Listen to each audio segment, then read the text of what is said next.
En el día de hoy lo que vamos a hacer es terminar la clase anterior, que nunca la terminamos. Y les recuerdo que en esencia lo que estamos haciendo es siguiendo las enseñanzas del libro de Kevin DeYoung, que tiene que ver con el agujero en tu o en nuestra santidad. Y esta es la continuación de la clase anterior. Y luego vamos a pasar a una nueva clase que no sé si vamos a terminar hoy, pero vamos a hacer lo que el tiempo nos permita hacer. La vez anterior yo mostré este último slide antes de irnos a oración y decía lo siguiente: la santidad, lo que es y lo que no es. Realmente eso es como esa segunda clase fue titulada. No cada título que aparece en el libro es exactamente como hemos nombrado aquí, sino que hemos aplatanado un poco algunos de esos títulos. Pero en esencia, en ese capítulo que Kevin está tratando de hacer es ayudarnos a entender lo que la santidad es y lo que no es.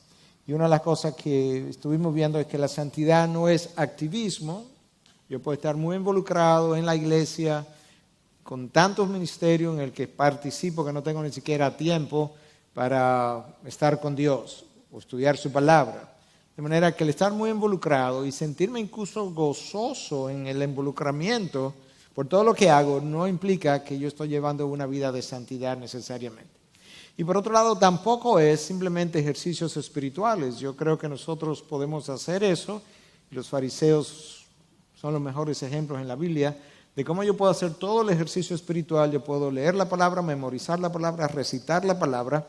Yo puedo ayunar 2 veces a la semana. Yo puedo diezmar fielmente como ellos todos los hicieron. Y todos esos son ejercicios espirituales buenos, destinados a producir un fruto, pero el hecho de que yo lo haga, si no tengo la motivación correcta, tampoco va a producir necesariamente motivación en nosotros.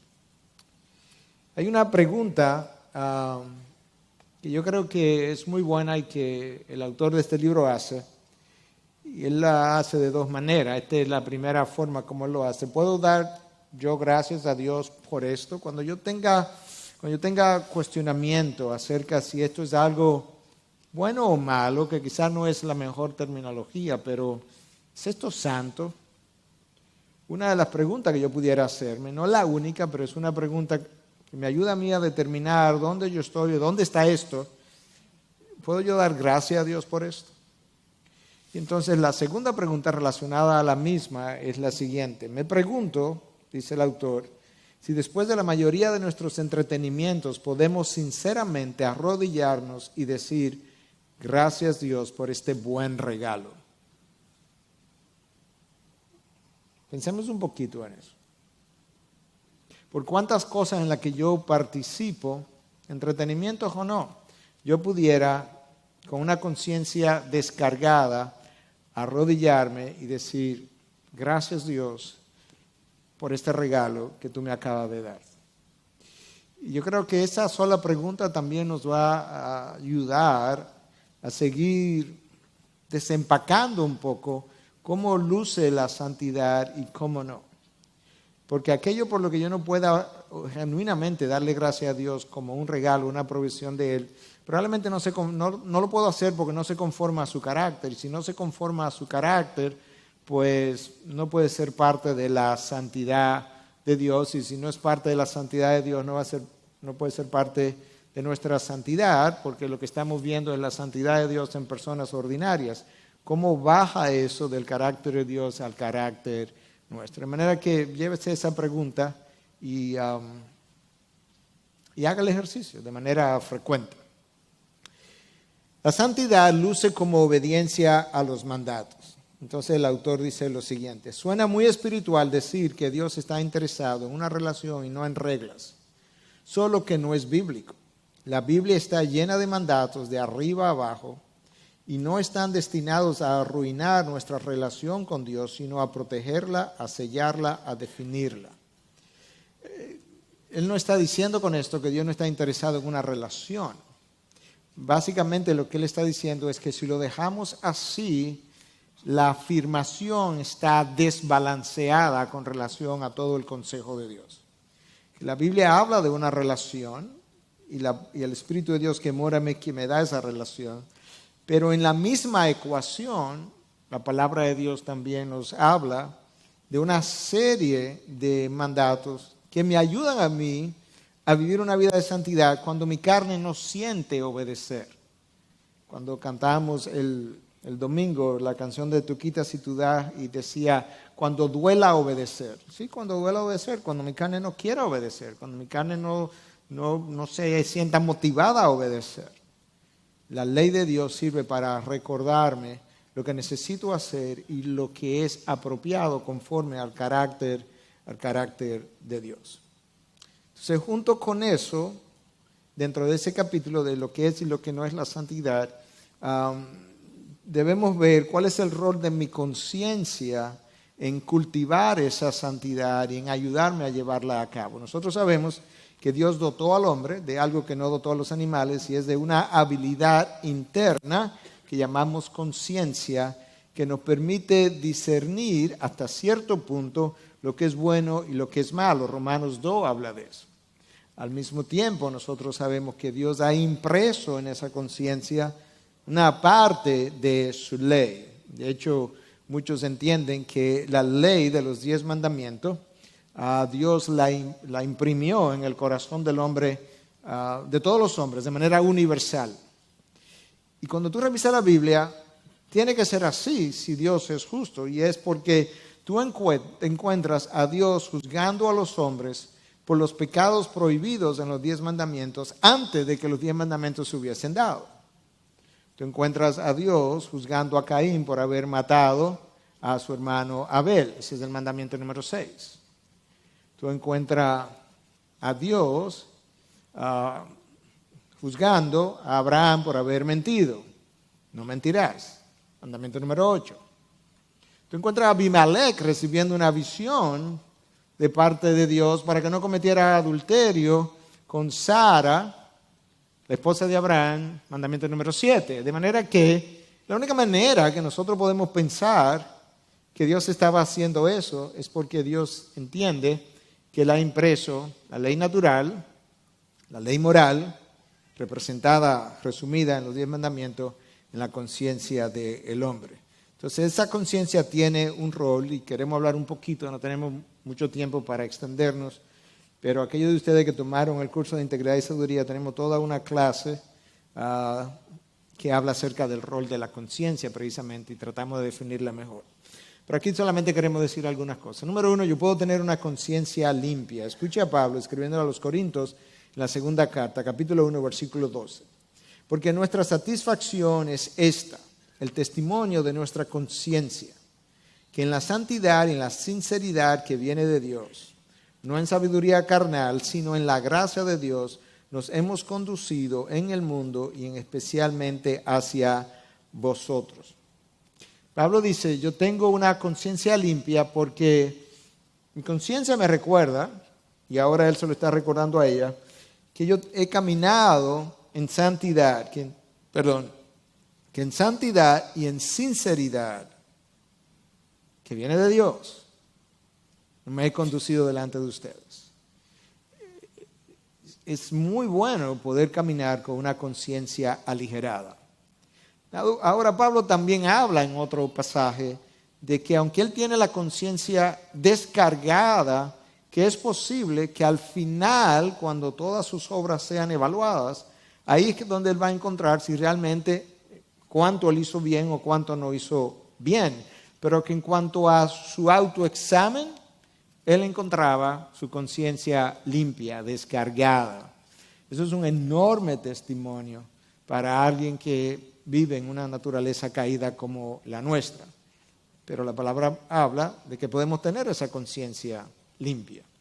Esa misma conciencia puede estar en el polo opuesto, puede ser mala. Escucha lo que Hebreos 10:22 dice: acerquémonos con corazón sincero, en plena certidumbre de fe, teniendo nuestro corazón purificado de mala conciencia y nuestro cuerpo lavado con agua pura. Mi conciencia, en la manera en que se expone, en la medida en que se expone al pecado, en la medida en que experimenta el pecado en la vida, esa conciencia puede ir siendo modificada hasta el punto que llega un momento que mi conciencia debió haberme estado juzgando, como dice Romanos 2, y sin embargo me está justificando. se ha distorsionado, ha sido corrompida, ha sido dañada, tiene una especie de velo, por así decirlo, y ahora no está juzgando correctamente lo que debió juzgar en el primer lugar. Yo creo que eso, en la medida en que nosotros nos exponemos a mayor pecado continuamente, con la exposición tan flagrante de hoy en día, en cada televisión, en cada valla que vemos en la calle, en cada conversación, nosotros nos vamos exponiendo, esa conciencia va siendo modificada y no nos damos ni siquiera cuenta. Y si ese proceso continúa, nosotros pudiéramos muchas veces comportarnos de una manera similar al incrédulo. Porque la conciencia llegó a ser adormecida hasta el punto que hubo cosas que comencé a hacer que ni siquiera me percaté que tenían el peso o la gravedad. Y quizá el mejor ejemplo que pudiéramos citar es David. Cuando uno ve un número de cosas que pasaron en la vida de David, tú dices, bueno, pero eso son las obras de un incrédulo. Podemos pensar en Betsabé, podemos pensar en la borrachera de Urías, las 2 veces que lo emborrachó, podemos pensar en cómo lo mandó a matar. Esas son cosas que incluso a veces en incrédulos no vemos. Pero cuando Dios pasa revista a David que quería construir el templo, una de las cosas que Dios le dice es, no lo puedes construir porque tú has derramado mucha sangre. En otras palabras, había una conciencia en David que había sido adormecida o estuvo siendo adormecida durante un tiempo hasta el punto de llegar a hacer estas cosas. Y el número de esposas y concubinas que se le ha contado a David puede ascender hasta como 18, 20 mujeres distintas. Todo eso habla de ese deterioro de su conciencia en un momento dado.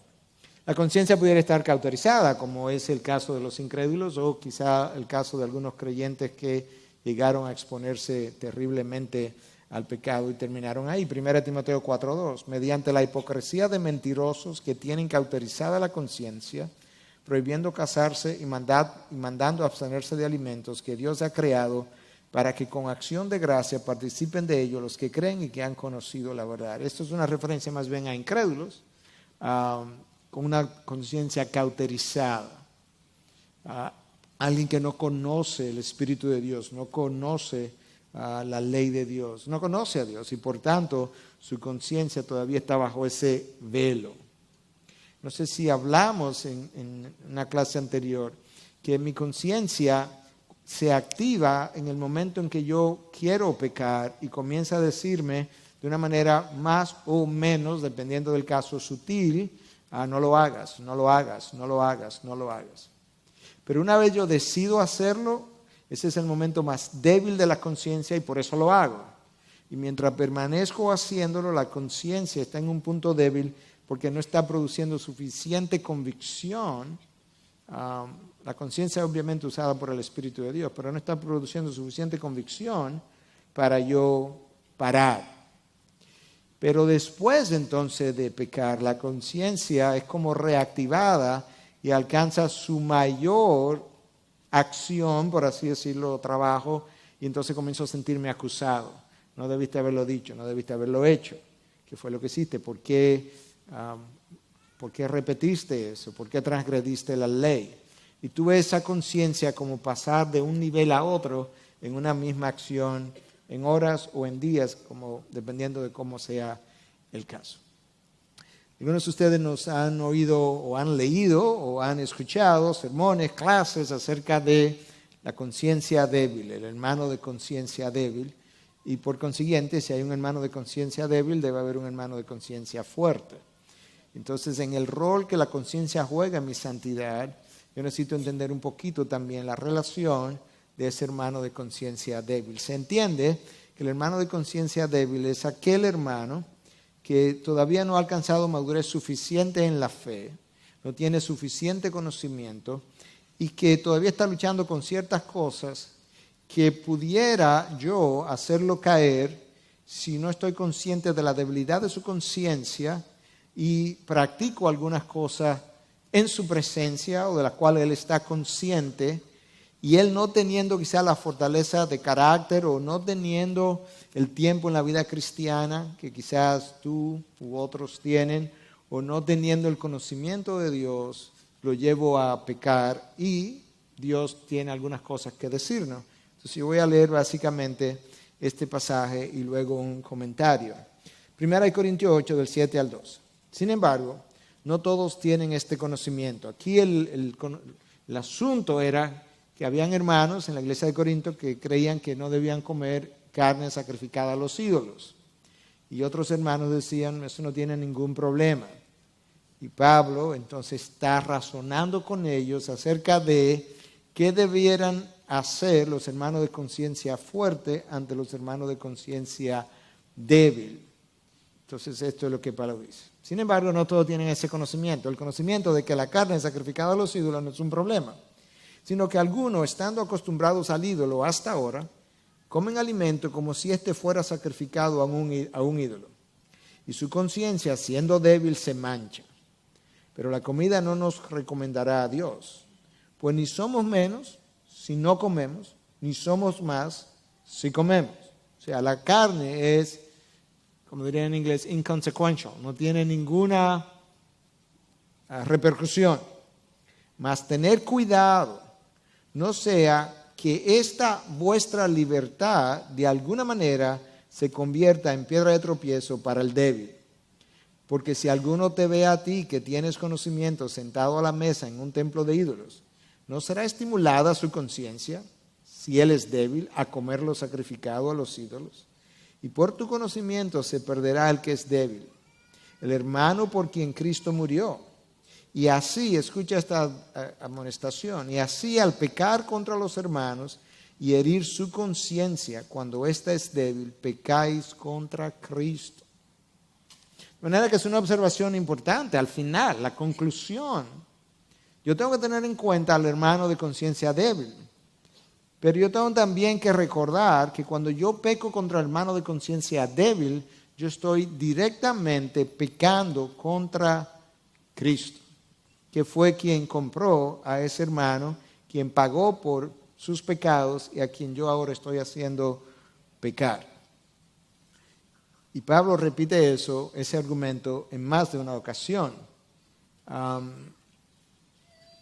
El autor del libro que estamos estudiando dice, Pablo reprende al hermano de conciencia fuerte en 1 Corintios 8, 1 Corintios 10 y en Romanos 14, al hacer pecar al hermano de conciencia débil. En otras palabras, el peso de la observación de la vida de santidad es puesta sobre el hermano de conciencia fuerte y no sobre el hermano de conciencia débil.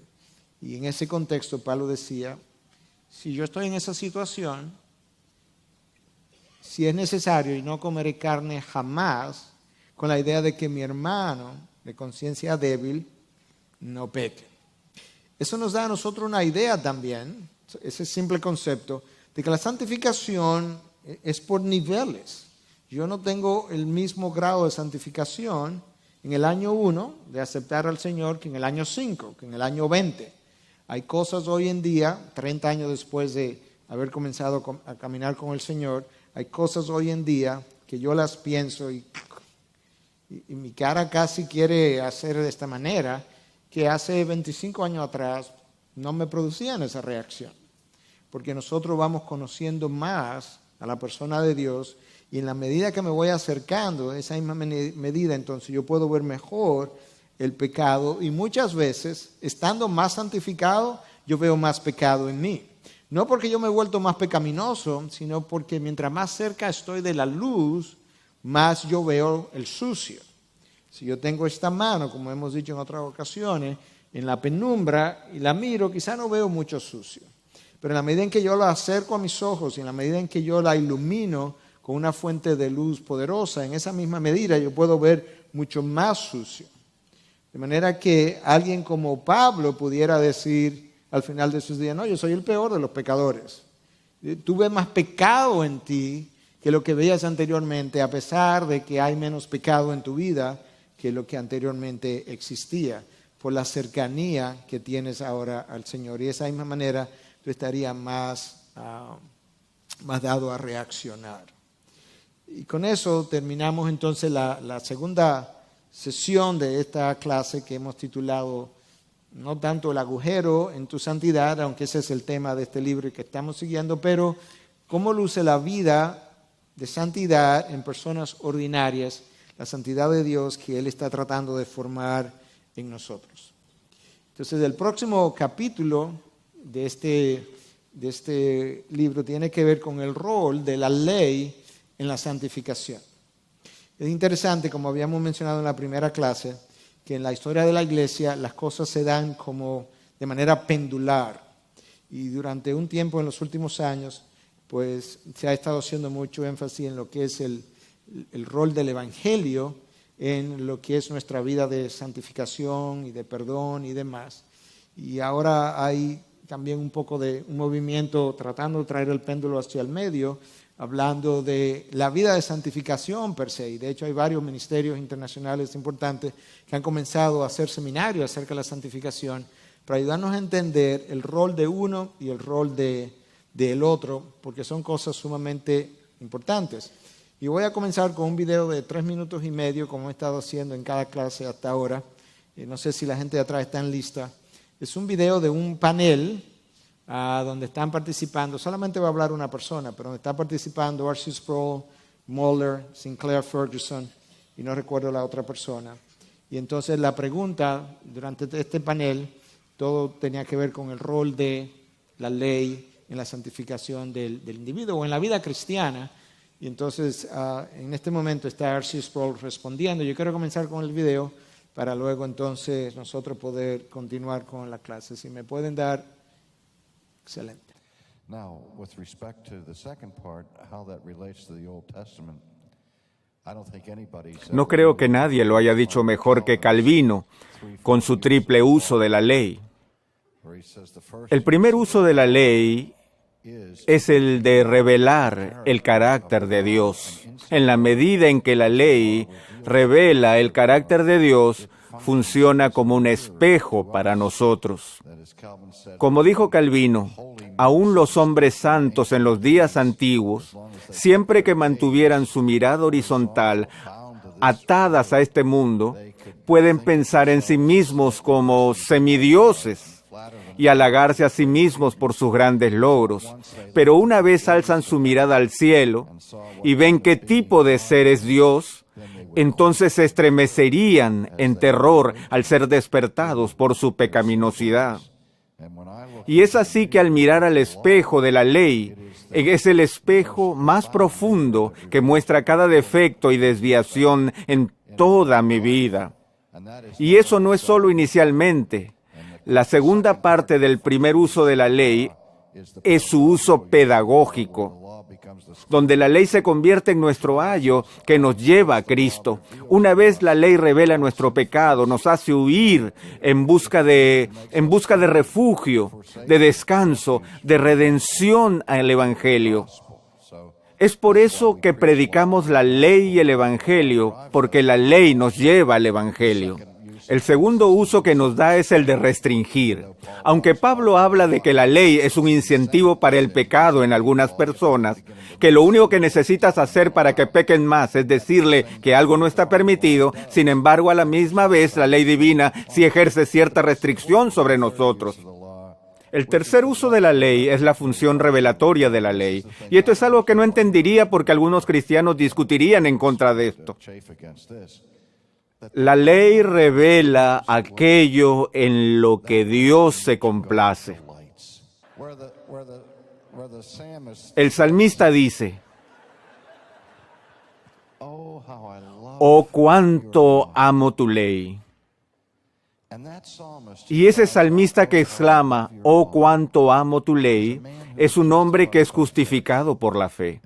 Y solo por fe, porque Pablo explica en Romanos 3 y 4 que la justificación es la misma en el Nuevo Testamento que en el Antiguo Testamento. Pero las personas piadosas en las diversas épocas todavía meditan en la ley de día y de noche y aman la ley de Dios porque la ley revela lo que es agradable a Dios. Y aunque no estoy bajo el peso de la ley, no estoy bajo el juicio de la ley, ni nada de eso, Todavía estoy llamado a imitar a Dios y vivir una vida que le sea agradable a Él. Y no hay mejor forma de conocer qué es lo que le agrada a Dios que meditar en su ley de día y de noche.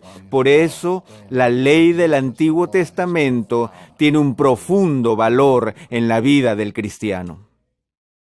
Okay.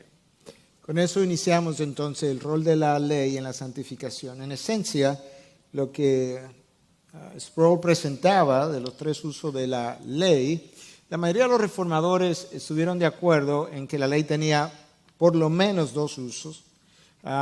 Otro grupo entendió que la ley tenía tres usos y unos pocos que la ley tenía cuatro usos, pero Calvino, que quizás uno de los reformadores más seguidos, hablaba del tercer uso de la ley. En el primero y el segundo, todos básicamente estaban de acuerdo. Y lo primero es que en el primer uso, la ley nos muestra el carácter perfecto, el carácter moral perfecto de Dios, parte A. Parte B, una vez me muestra el carácter moral perfecto de Dios, me ayuda a entender la imposibilidad que yo tengo de llenarla y por eso actúa como nuestro ayo. Un ayo era como una nodriza, o un nodrizo, no sé si se dice de esa manera, que se asignaba a niños pequeños para que muchas veces eran esclavos de la casa, para que los criara, los guardara, los enseñara. Entonces la ley actúa como ese ayo, alguien que nos va a enseñar, nos va a agarrar de la mano y nos va a llevar a Cristo, porque nos damos cuenta al revelar el carácter perfecto de Dios que no lo puedo cumplir. Pero es esa la razón por la que la ley actúa como un espejo para mí, mostrándome mis profundos defectos, como Sproul mencionaba. El segundo uso de la ley es el freno para los pecadores, y en este caso Calvino hablaba del freno tanto para creyentes como incrédulos, hablando de que esa ley, resumida en los 10 mandamientos, estaba inscrita en la conciencia de los hombres y por tanto ejercía un peso de restricción, un efecto de restricción sobre pecadores y no pecadores, o incrédulos y creyentes a la vez. Y el tercer uso entonces de la ley es el siguiente, para los elegidos. Esto es, el tercer uso es para los que ya estamos redimidos. Y es que nos ayuda a hacer progresos. Estas son casi las palabras textuales del Instituto de Calvino, aquella obra famosa de Calvino, la tomé directamente de ahí. Ayudarnos a hacer progresos diarios para hacer la voluntad de Dios. Me exhorta a obedecer. Cuando yo leo no mentirás, eso me exhorta a obedecer. Cuando yo leo honrarás padre y madre, me exhorta a obedecer. Y cuando lo vemos en el Antiguo Testamento, no es muy distinto en ese rol, y esto es como ha sido explicado. Dios toma al pueblo en Egipto, lo encuentra en esclavitud, y lo lleva al desierto, y los liberta, y luego le da la ley. Ellos no tenían que obedecer la ley en Egipto para ser liberados. Dios los libertó, los llevó al desierto, y luego le dio la ley precisamente para que ahora pudieran ser guiados por la ley, porque en Egipto no lo podían hacer. De manera que la ley no les iba a dar redención de Egipto. De esa misma manera, la ley no nos va a dar redención de nuestros pecados, no nos va a dar salvación, jamás, imposible. Y entonces decía el autor de este libro, podemos hablar todo el día del amor de Dios, pero si no merecemos, pero si no obedecemos, somos mentirosos. Pero eso lo dice Juan en su primera carta. Yo necesito obedecer si verdaderamente amo a Dios. Cristo lo anunció primeramente cuando dice, si me amáis, obedeced mis mandamientos. Entonces nosotros comenzamos a ver cuál es el uso que la ley tiene en la vida del cristiano, que no es salvación. Él ha sido salvado para que por medio del Espíritu que ahora mora en él pueda complacer a Dios en imitarlo y conocer entonces qué es lo que agrada a Dios, como decía Sproul, a través de su ley. Kevin dice lo siguiente, la regla o estándar para la santidad es la ley, en particular los 10 mandamientos. Si quieres saber cómo vivir una vida santa, sigue la ley de Dios en los 10 mandamientos. En otras palabras, si los 10 mandamientos son una reflexión del carácter santo, perfecto de Dios, entonces es el mejor espejo y el mejor estándar de comparación para yo saber dónde estoy con relación a mi santidad. Y con frecuencia, esta semana tuve la oportunidad de hacerlo otra vez, pero quizás una vez a la semana me toca hacer algo como eso. Yo estaba hablando con alguien y esa persona me decía, alguien que aún no ha llegado a los pies de Cristo, y hablábamos de la necesidad de arrepentimiento. Entonces esa persona me decía, usted me ha dicho que yo tengo que arrepentirme. Pero ¿de qué yo tengo que arrepentirme? Porque yo no peco, decía esa persona. Entonces yo le decía, bueno, déjeme tomar un solo mandamiento de los 10. El primero, amarás al Señor tu Dios con todo tu corazón, con toda tu alma y toda tu fuerza. Ese primer mandamiento, ni usted lo cumple ni yo tampoco. Y ese solo nos da a nosotros una ilustración de cómo pecamos. Porque ciertamente si yo amara al Señor con todo mi corazón, con toda mi alma y toda mi fuerza, yo no pecara. Yo peco porque en el momento de la elección yo he amado más mi pecado que a Dios. Entonces vivimos en constante violación del primer mandamiento y de ahí entonces la necesidad de que vaya a Cristo, quien sí vivió conforme a la ley.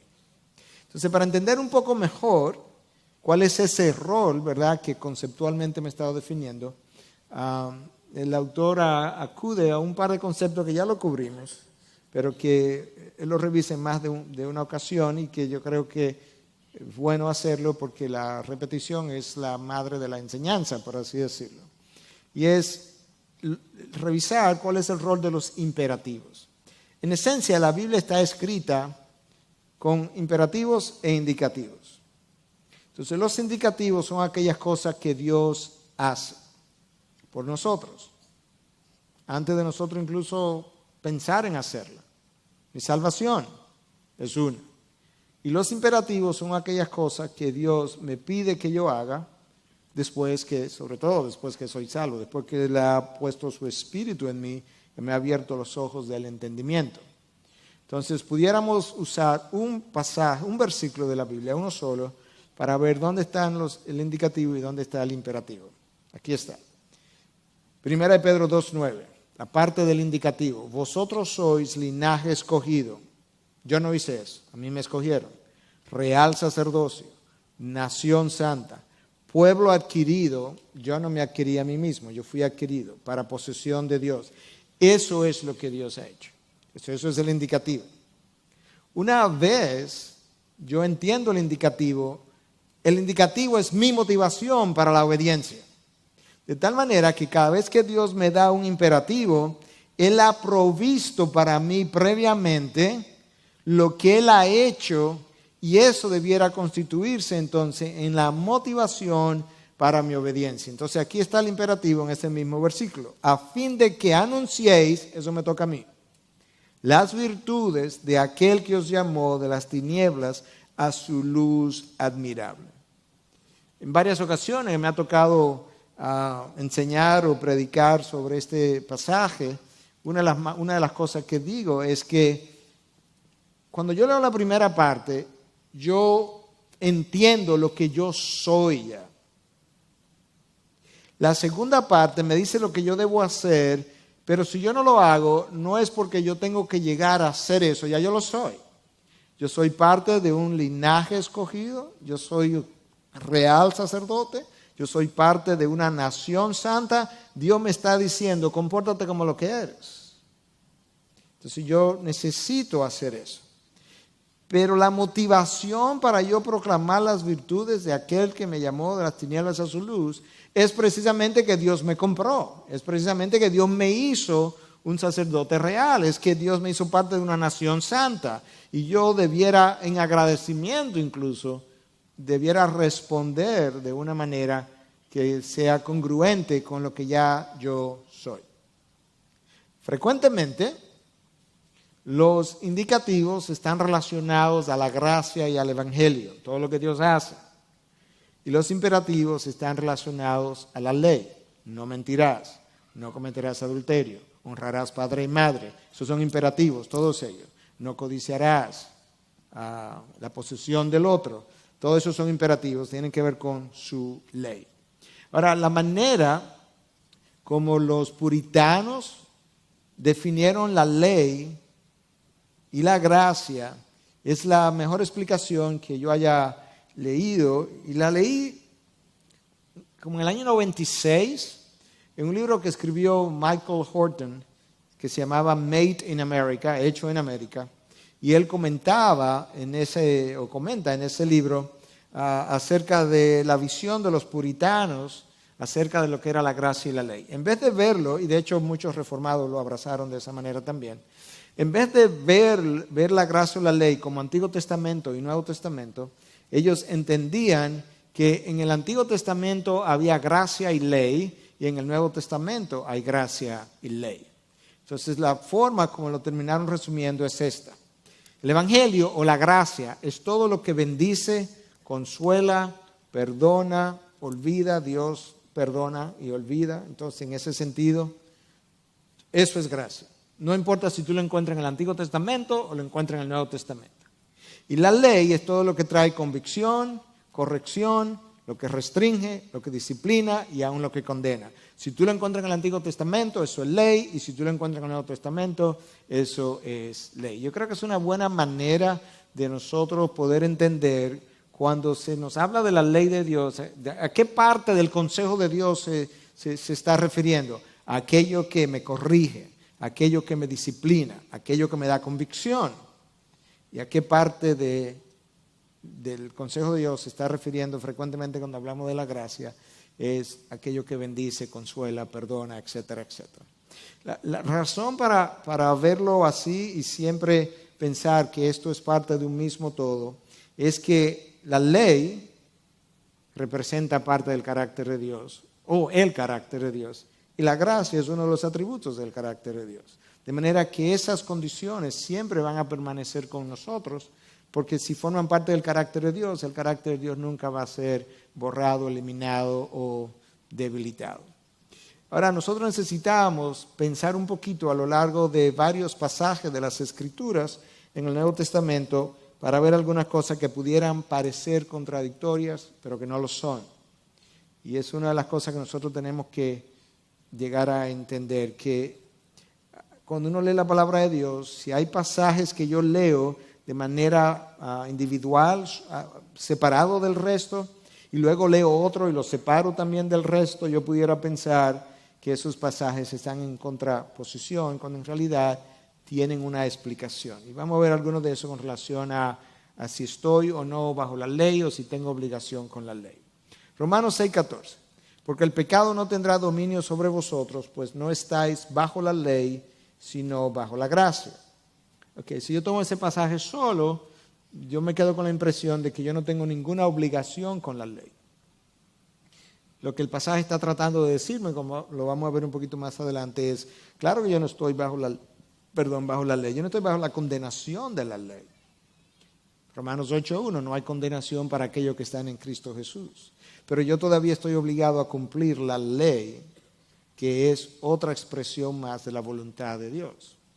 Vuelvo y me refiero a los 10 mandamientos porque es una forma fácil de ver el resumen de la ley de Dios, pero no puedo pensar que yo no tengo obligación con el mandamiento número 5 de honrar padre y madre, o el 6 de no matar, o el 7 de no cometer adulterio, o el 8 de no mentir, o el 9 de no codiciar, etcétera, etcétera. Entonces, necesito entender que el no estar bajo la ley es que yo no estoy bajo la condenación porque ya Cristo la llenó. Aunque yo no cumpla los 10 mandamientos, en mi caso, para hablar de mí, yo no voy a condenar por eso, porque Cristo la llenó por mí. En ese sentido yo no estoy bajo la ley, pero yo tengo una obligación todavía que cumplir con la ley. Seguimos leyendo. Gálatas 3, 23 al 26. Y antes de venir la fe, antes de venir el Nuevo Testamento, estábamos encerrados bajo la ley, confinados para la fe que había de ser revelada. De manera que la ley ha venido a ser nuestro ayo, aquella nodriza que nos conduce, para conducirnos a Cristo a fin de que seamos justificados por la fe. Pero ahora que ha venido la fe, ya no estamos bajo ayo, pues todos sois hijos de Dios mediante la fe en Cristo Jesús. De manera que bajo ese solo pasaje por separado, pudiéramos quedarnos con la impresión de que no tenemos ninguna obligación con la ley. De hecho, algunos enseñan eso hoy, que es lo que llamamos una posición antinomianista. Anti contra y nomo es ley, contra ley. Y la realidad es que nuestra sociedad es antinomianista, como sociedad. Es una ley adicta, como dice Moller en uno de sus libros, adicta a la libertad con mínima restricción. Y eso es, en esa atmósfera es donde ha proliferado entonces ese sentimiento antinomia o antiley. Pero si la ley es santa, y el mandamiento es santo, y es justo, y es bueno, ¿pasaría eso de mi vida donde ya yo no tengo ninguna obligación con el mandamiento? No, porque es una reflexión del carácter de Dios. De hecho, mira cómo Santiago, en el Nuevo Testamento, lo dice, en 1.25. El que mira atentamente a la ley perfecta, a la ley de la libertad, y permanece en ella, y está hablando de una obediencia a la ley, no habiéndose vuelto un oidor olvidadizo, sino un hacedor eficaz, este será bienaventurado en lo que hace, que es obediencia. Nota cómo Santiago hace la conexión. Primero mira la ley perfectamente, la mira, la estudia. Luego que la mira, él permanece en ella, la obedece. Esa ley le va a traer libertad. Santiago no ve la ley como algo restrictivo, sino como algo liberador. Y le llama la ley de la libertad. Claro, es la ley de la libertad porque es la ley que me va a permitir a mí, o sea, mi obediencia a lo que Dios revela, librarme de las consecuencias de todo lo que hemos venido mencionando, de la mentira, de deshonrar padre y madre, etcétera, etcétera. Y este será bienaventurado en lo que hace. No en lo que profesa, sino en lo que hace. Es lo que Santiago dice, que nosotros a veces somos muy buenos oidores, pero somos muy malos hacedores. Entonces yo tengo que ir a obedecer lo que la ley de la libertad me dice.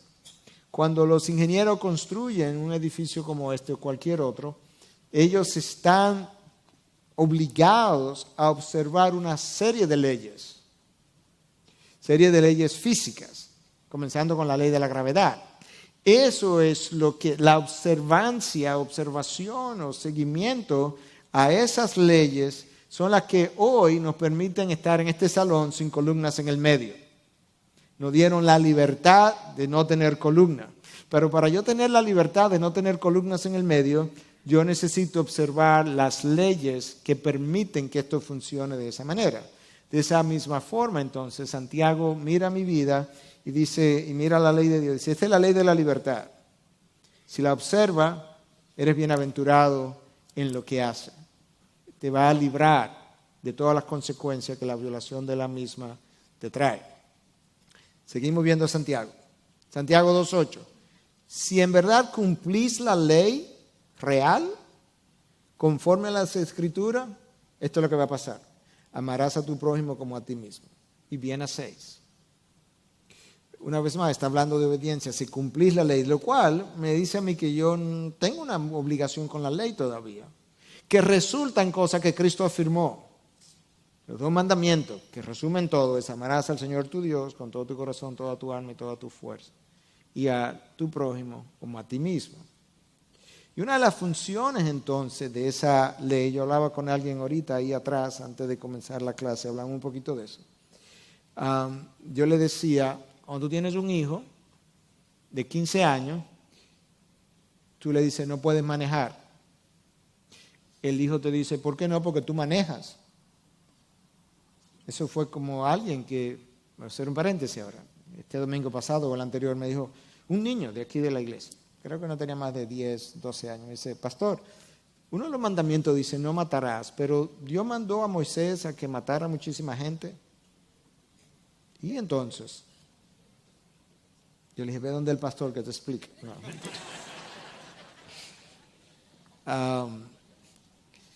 yo le dije, esos mandamientos son para nosotros, no para Dios, de esta forma.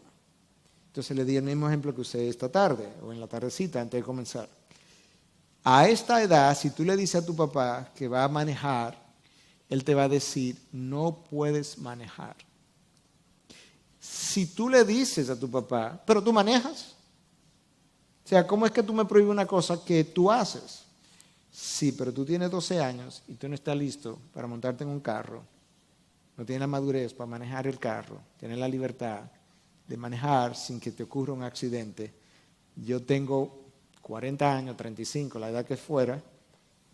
Tengo la autorización de la ley y tengo la madurez para poder manejar. Entonces te das cuenta que alcanzado cierto nivel, yo necesito ciertas leyes.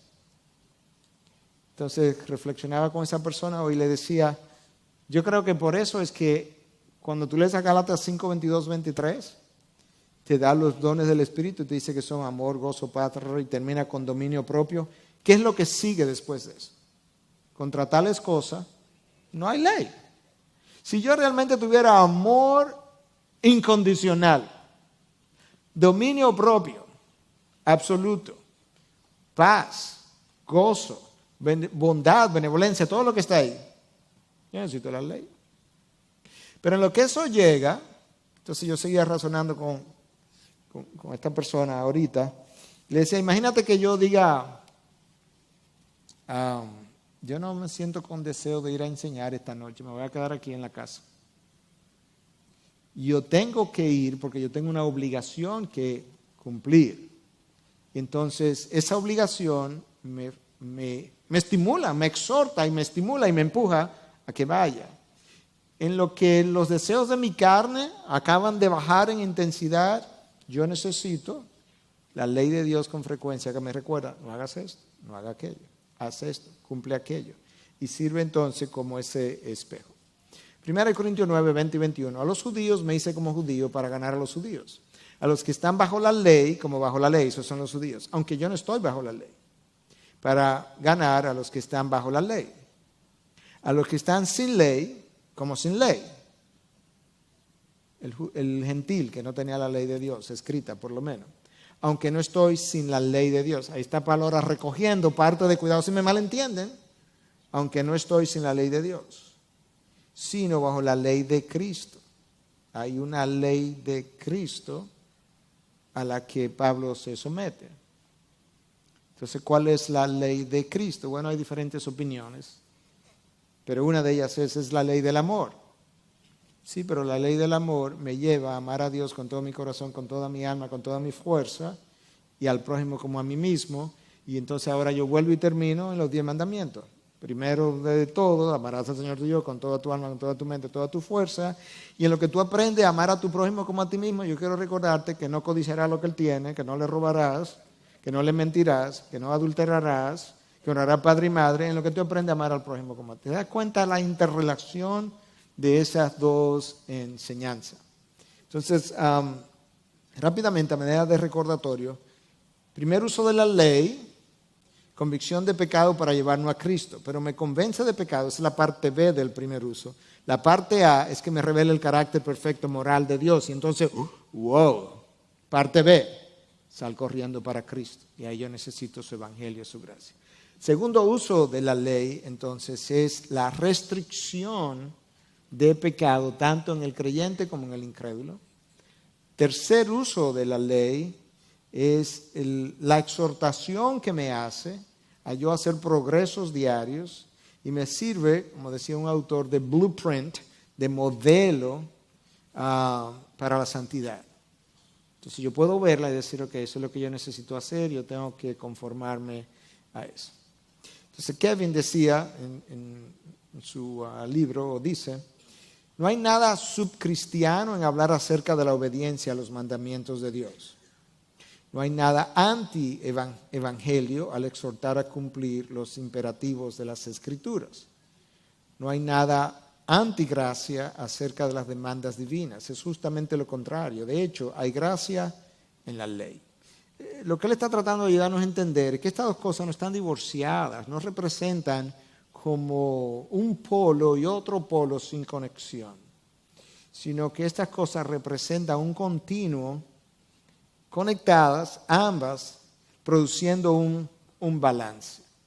Y muchas veces las dificultades en el entendimiento doctrinal no están necesariamente en que esto está mal, sino que le falta este balance.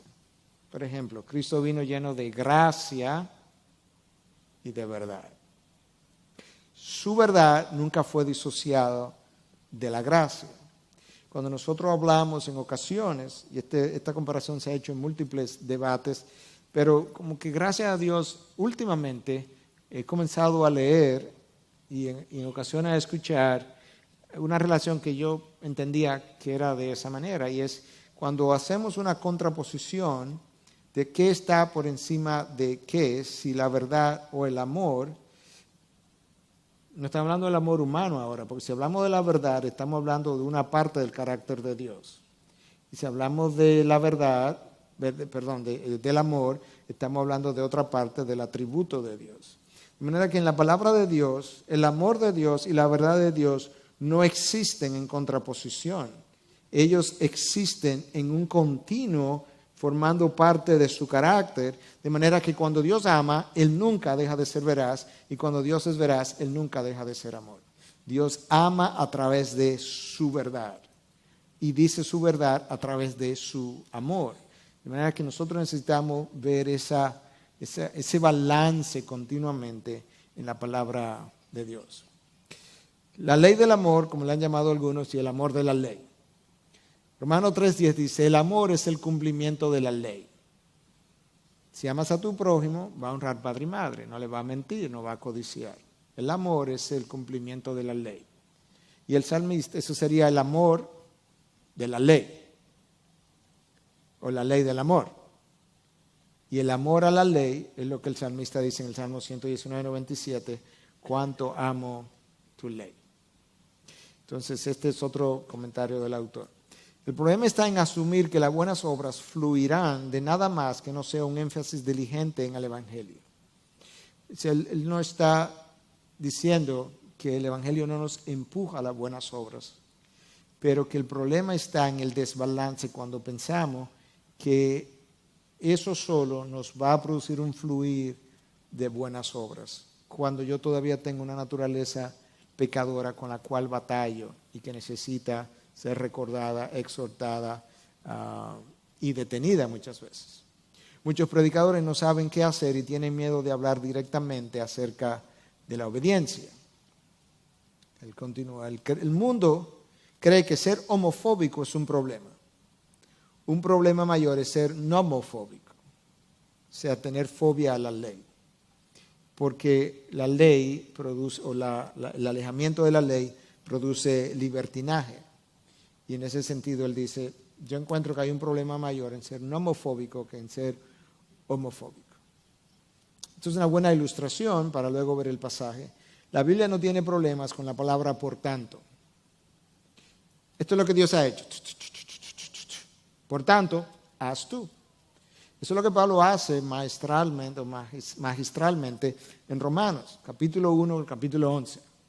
La gracia de Dios nos salvó cuando éramos pecadores, cuando éramos sus enemigos. Todos se han desviado a uno. Nadie busca de Dios. No hay justo, ni siquiera uno. ¡Boom! Dios dio la gracia. No hay condenación para aquellos que están en Cristo Jesús. Todo eso. Cuando él termina la elección, la predestinación, capítulo 8, capítulo 9, capítulo 10 todavía, hablando de la predestinación, cómo Dios nos predestinó cuando no habíamos hecho nada, ni bueno ni malo. Usted conoce esos pasajes. Cuando Pablo termina de darnos todos los indicativos de lo que Dios ha hecho, entonces, por lo tanto, hermanos, tomando en cuenta la misericordia de Dios, todo lo que yo le dije en los capítulos 1 al 11, les ruego que cada uno de ustedes, esta es la nueva versión internacional, en adoración espiritual, ofrezca su cuerpo como sacrificio vivo, santo y agradable a Dios. Ahí está entonces el por tanto. El por tanto es la respuesta, es el imperativo, pero es la respuesta natural que debiera seguir una vez yo entiendo lo que Dios ha hecho, que debiera ser la motivación para mi obediencia. en el mejor de los casos. En 3 minutos, 4 te entrego, Pepe, ya estoy terminando. Las buenas obras, dice el autor, siempre deben estar arraigadas en las buenas nuevas de la muerte y resurrección de Cristo. Pero creo que estamos esperando demasiado del simple fluir, o sea, el fluir natural, y no estamos haciendo lo suficiente para enseñar que la obediencia a la ley, a partir de un espíritu dispuesto, hecho posible por medio del Espíritu Santo, es la respuesta apropiada a la gracia gratuita. En otras palabras, no estamos diciendo lo suficiente de cómo Dios, cuando viene a morar en mí, ese espíritu que pone en mí el querer y en el hacer, me capacita para yo obedecer, que antes no podía.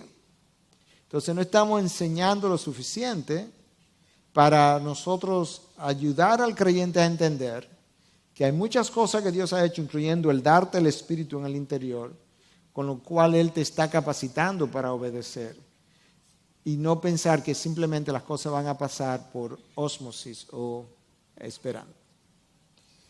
Los predicadores deben predicar la ley sin avergonzarse, dice Kevin DeYoung. Ambos, con esto termino, los indicativos y los imperativos de las Escrituras provienen de Dios para nuestro bien y nos son dados por gracia. Todavía es la gracia la que está primando a la hora de darnos disciplina. Es cierto. La disciplina es una obra de gracia de Dios, porque Él me ama. Dios dice que a quien Él no ama, a quien un padre no ama, pues no disciplina. Entonces, como Él me ama, en su gracia Él me disciplina. Pero la disciplina, como Él lo hace, es la preventiva, dándome imperativo de cosas que yo no debo violar. Y la punitiva, o más que punitiva, disciplinaria, o no sé cómo llamarla, ahora mismo se me fue el término, pero la disciplina que me corrige, reformativa, reformadora, es aquella que viene después que yo he desobedecido, pero que todavía sigue siendo algo que Él hace por mí, por amor y en su gracia.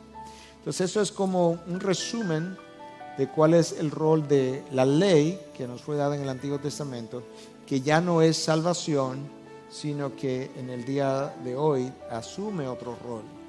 Y el rol que asume es servirme de blueprint, de modelo, acerca de lo que es el carácter de Dios, como un espejo donde yo me puedo comparar y que me puede exhortar a mí a caminar en la dirección correcta.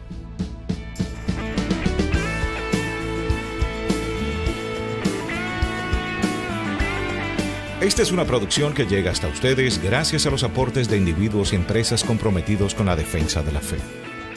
Para más información, preguntas y comentarios, visite nuestra página de internet www.integridadysabiduría.org. En esta página encontrará información sobre la producción de este y otros recursos que ponemos a su disposición, como también las formas en las que usted puede contribuir con la producción de programas como estos. Les invitamos nuevamente a visitar nuestra página de internet www.integridadysabiduría.org. Será hasta la próxima, cuando nos reencontremos en su palabra.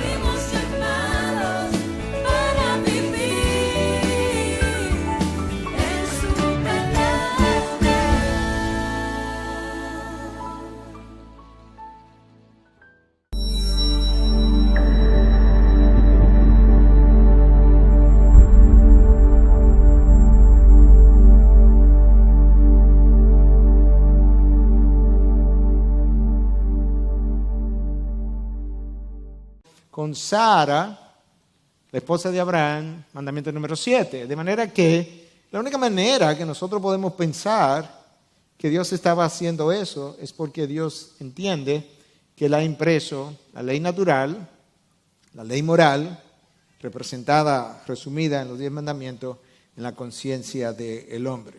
Entonces esa conciencia tiene un rol y queremos hablar un poquito, no tenemos mucho tiempo para extendernos, pero aquellos de ustedes que tomaron el curso de Integridad y Sabiduría, tenemos toda una clase que habla acerca del rol de la conciencia precisamente y tratamos de definirla mejor.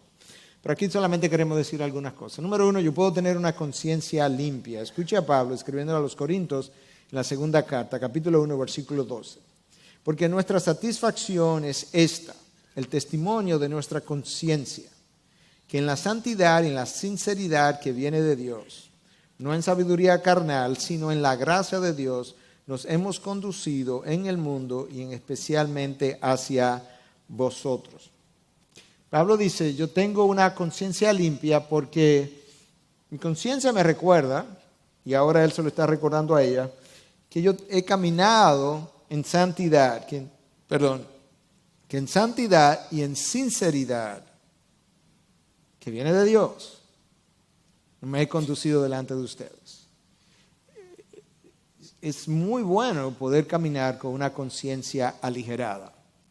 Ahora Pablo también habla en otro pasaje de que aunque él tiene la conciencia descargada, que es posible que al final, cuando todas sus obras sean evaluadas, ahí es donde él va a encontrar si realmente cuánto él hizo bien o cuánto no hizo bien.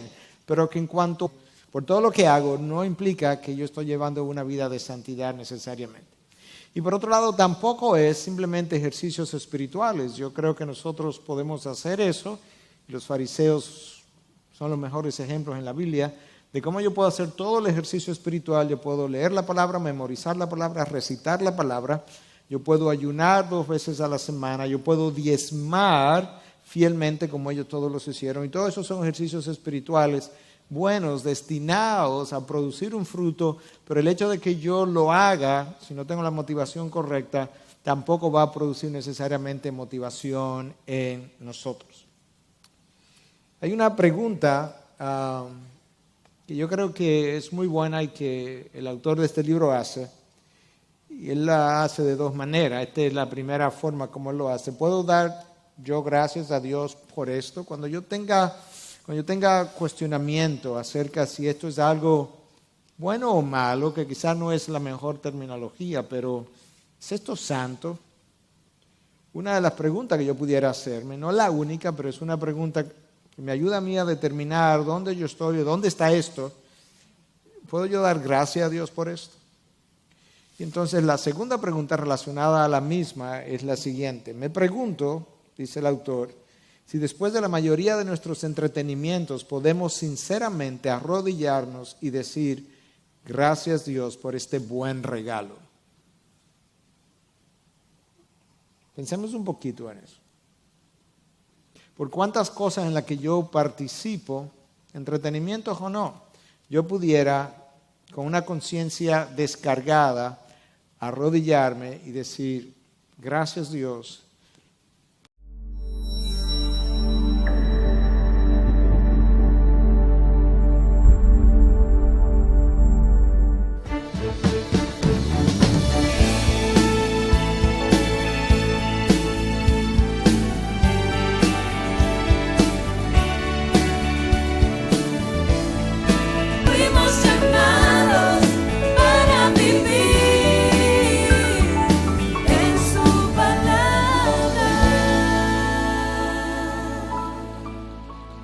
En el día de hoy lo que vamos a hacer es terminar la clase anterior, que nunca la terminamos.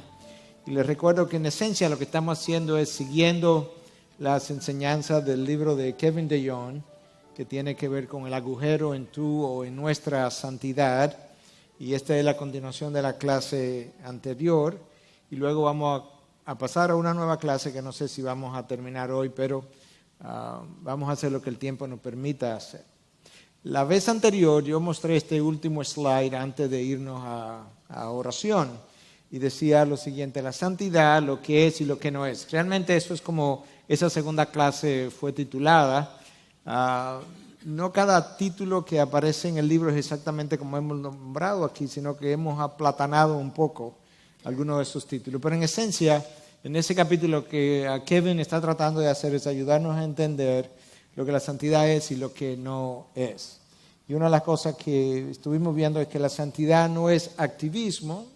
Yo puedo estar muy involucrado en la iglesia, con tantos ministerios en el que participo que no tengo ni siquiera tiempo para estar con Dios o estudiar su palabra.